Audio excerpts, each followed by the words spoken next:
Hello and welcome to my channel. In this video slideshow, I'm going to be kind of going over the total cost it was for my metal building and concrete, and then give some do's and don'ts and some maybe plan ahead items, or some things that I would change if I were to do it again. I'll kind of just start off immediately, just general cost of the building for me in 2024. Concrete, $11,971. So this was for a 30 by 40 pad, 4 inches thick, and then 18 by 18 footers. And then the building sits right on the edge, and then it has a 3.5 inch like ledge that runs across it that drops down about an inch, so water doesn't run into the building. And the actual whole building itself, so it's a 30 by 40 by 12. I had two 10 by 10 roll-up doors, one walk-in standard door with the little window in it, and then two basic windows, are 30 by 36. And then I upgraded the metal to 26 gauge. It is a big recommendation. Stronger metal in general versus the 29 gauge, and it's usually definitely worth it, because I also seen a lot of people post pictures and talk about that they went with 29 gauge, and when they installed the building and all the screws kind of like warped the metal in a way. So I don't see any of that with the 26 gauge. And then I also was determining, because all the buildings usually come 5 foot on center with their legs. I did upgrade to 4 foot on center, so you pay a little bit more for a few extra legs on the building just to increase the strength and the whole structure strength. You could also upgrade to 12 gauge legs, but I just stuck with the standard 14 gauge and made it 4 foot on center. So that kind of increased the whole general durability of the building. And my building cost was $13,715 with tax and everything. So that more or less puts us at $26,000, and that's just the concrete and the metal building. And that total price is without grading. So I was actually able to get free fill dirt, and I had a relative that was able to do the grading for me. So the prices are definitely going to vary based on location, or if you're able to do it yourself. The concrete company I was working with offered to come out for $500 to give a quote for grading, and then if you went with them, they would put the $500 towards it. So that's also an option. Some of the concrete companies may offer that as well. For the concrete, I also did pay a little bit extra out of pocket. I think it was extra $900. I had them put, while he was on site, I kind of talked to the concrete guy. I made a 4 foot wide section, half the width of the building, 8 inches deep instead of 4 inches deep, so I could potentially put a car lift in, because I kind of measured out where a car would sit and gave myself some slack just in case I need to lift a foot or two back. And then I also did an apron, 2 foot in front of the doors, just so you open the door, it's not just straight to gravel. I am a little upset about the apron because I did want it to have a drop down, and they didn't do that. But when the concrete was being poured, I did have to go to work, so I couldn't be there the whole entire thing. In the end, I did have to put a threshold down just so water wouldn't run back into the building. It's kind of a bummer, but that's kind of where I'm going to talk about the do's and don'ts and the plans ahead. So really, before you lock in on a building, you need to see if you need to get a permit.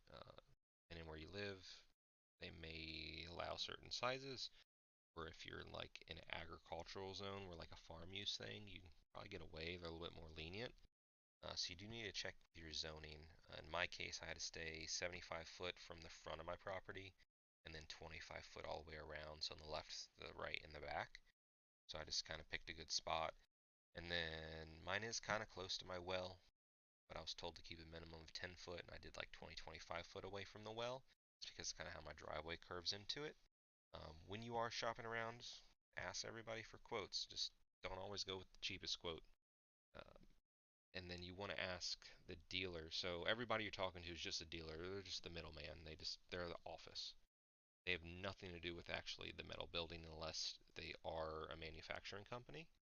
So if they give you a quote, ask who the actual manufacturer is, and then you can look up their company, because there's a lot out there that have really bad reviews, or they're take your deposit and then they promised 4 to 6 weeks, and now you're 6 months in, you still haven't got your building, and they just want to argue with you and you're upset. So definitely do your reviews the best you can.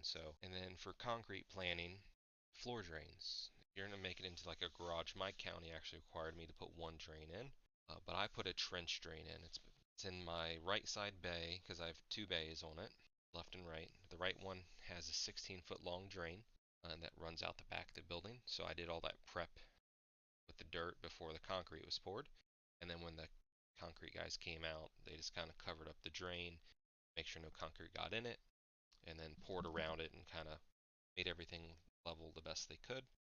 And then I also added an additional drain in the front right corner of my building because that's where one of the bay doors is and where the walk-in door is. So if there's water kind of in that corner, I can push it out that way. I also used that drain as a temporary like extension cord location, so I was able to feed an extension cord up through there to get some temporary power to my building from my house until I actually got electrical. If the concrete pad is too big and you put the building on it and you have a foot or two all the way around the building of just concrete, you have a high chance of getting water to roll back in the building.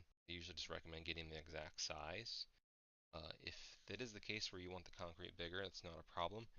I just recommend and wish I did this was to either put like a foam strip, closure strip, all the way around the bottom of the metal frame. So like stick it to the bottom and then let them put the frame down, or silicone or polyurethane sealant like caulking down all around the perimeter and then have them put the frame down. So that'll help seal the bottom from water or running into the building. If it is in your budget, another good thing is to get better windows. So the windows that come with the building are like 30 by 30, 32 by 36, stuff like that. It's like single pane little teeny windows. I did go with like a 2-pane standard house window, so I paid a little bit more for that. So that's something to think about as well. The windows aren't too hard to replace, but it's just you have the extra few bucks, it might just be worth getting the better windows from the get-go. And then next, you want to plan ahead for your plumbing and electrical. So all my electrical, I just am using the main service panel and just running the conduit through the actual siding to connect my breaker panel and my meter. If you want to, you can get the conduit and have it come up under the concrete. If that's something you want to do, you'll definitely want to do that prior so you don't have to break up your concrete, and you'll probably have to get an electrical groundwork permit. And then for plumbing, you also want to do a groundwork plumbing permit is what they called it. And it's just for me to lay the piping conduit in and then just have it there in case I ever want to use it in the future, since it's not hooked up to any running water currently and there's no septic connected. So all I did, just in case I want to do a future bathroom or sink or anything like that, I just have a 3-inch main drain, goes about 3 foot down into the ground, runs under the footing, so it does a 90, runs under the whole footing and goes out about 4 foot away from the building, and I just capped it off. They did have to do like a little inspection on that where I just filled it up with water, had the caps on, and they made sure it didn't leak. And then I just drained the water and then capped it off in the dirt and then inside the building. In my case, if I ever want to do a bathroom or so, I'll just have to do like a step up, or you can just do all the rough in. So you'll have it where the toilet may go, where the sink may go, and you'll just have all that ready, and then you just cap it off. And then to wrap all this up, the last thing I can really think of is building size. So what are you going to use your building for? Is it strictly just for parking, or do you want to work in it? You maybe want to build a loft inside of it, build a room inside of it, add a bathroom. So that all kind of takes into account of how much room you have. And then you can also maybe do like a lean-to on the side if you want some storage. So now, do you want to do the additional concrete for the lean-to? Do you want the lean-to to be on gravel? You can also get the option of building like it's like a carport style in front of the building, so you just have overhead coverage if you need to pull your vehicles out, or if you want to make like a little patio section in front of the building or on the side. In my case, it's 30 by 40 with 12-foot walls. I wanted to do a vehicle lift, so that's why I went with at least 12 foot. And now I'm thinking about doing a loft, and I really wish I went a little taller, because now I may have to make a shorter loft if I want to make actual headroom up to stairs. So it's just something to kind of think about. And then I didn't think about the loft at all when I was getting the building put in. And I really wish it was 5 foot or 10 foot deeper to make up some of the difference. And then even if I ever add a bathroom, it'd been nice if there's just a little bit extra clearance. So it's just something to think about in the end. And all the dealers you're working with are usually more than happy to just keep giving you quotes as long as you're pretty serious about what you want and not just running in circles. And then you can also ask for like insulation. The building's being put up if you want to save some labor on that from doing it yourself. does cost more to have the company install the insulation, like the vapor barrier, when the building's being put up. Maybe that's just something you want to get knocked out from the get-go. Um, and then also maybe plan or save up if you wanted to do spray foam in the building, don't get the vapor barrier insulation because that's going to all have to come out before the spray foam can be sprayed on. Alright, well that wraps it up. Thanks for listening. If you have any comments, questions, any tips or tricks or recommendations for anybody else, definitely leave them in the comments. And I look forward to seeing you at the next video.